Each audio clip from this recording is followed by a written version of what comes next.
Welcome back to Les Schwab Tire Center's Outdoor GPS, presented by Fisherman's Marine and Outdoor.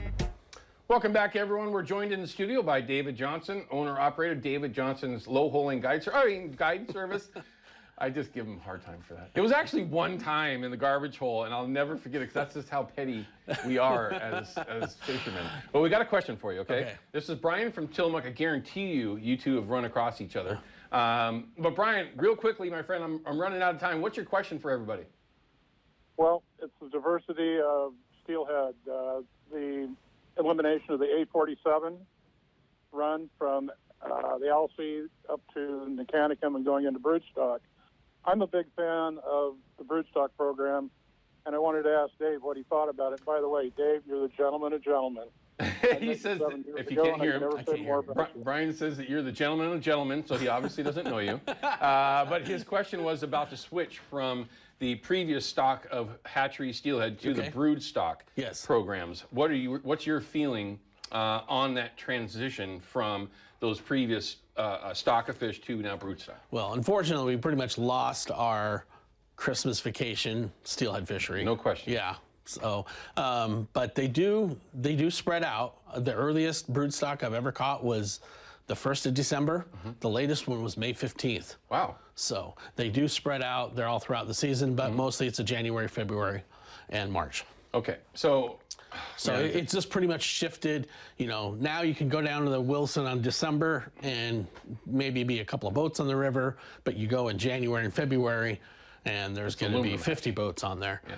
If not more. If not more. That's why we've been saying the last couple of years here on the air, there's a lot of other rivers on the coast than just that one. So it's flipped over because it used to be that many boats right now in December 15th to January 15th, and then the crowd would thin out because it went to only catch and release wild fish. Gotcha. Yeah. So okay, great response, Brian. I hope that helps you out or answers your question for you. Okay, so before we cut away from the house, I was like, mono or braid when you're drift fishing? Why do you prefer mono? It's just the way I've always done it. You know, just that feel that that fish pick it up. I'm using a slinky too. Yeah. Okay, so I don't like that sharp feel of I'm the exact opposite of that braid. When I fell in love with the old school line that started it all, which will remain nameless on my show from now on and forever, Tough Line, 20-pound Tough Line on my bait caster, drift fishing for the first time, feeling every rock with a slinky.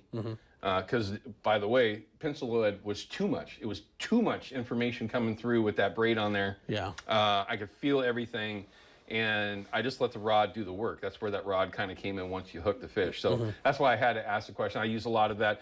How about when you're bobber dogging with your clients? Is it braid on your main line to a fluoro connection, or is it all mono? It depends on the setups, you know, but there's both. You know, in the higher water, I'll run it straight down, straight to the swivel with braid, maybe mark it out with the marking pan, give it a little more stealth. Sure. And then if you're using smaller gear, clearer water, then I'll do a top shot. Okay, gotcha. Yeah. So you don't kind of run, but on the reel itself, it's some sort of a braid. Some sort of a braid. Because you want that line floating, you want that quick pickup. Yeah. Get it up off the water so that you can mend and everything. No stretch. Yeah.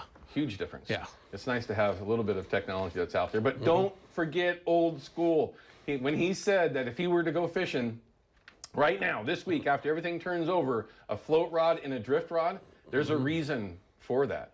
The drift rod is something that you really should play with what, 100 different ways to catch steelhead these days? I mean, it's just endless compared to what it was when I started, when there was one way to pretty much go after them.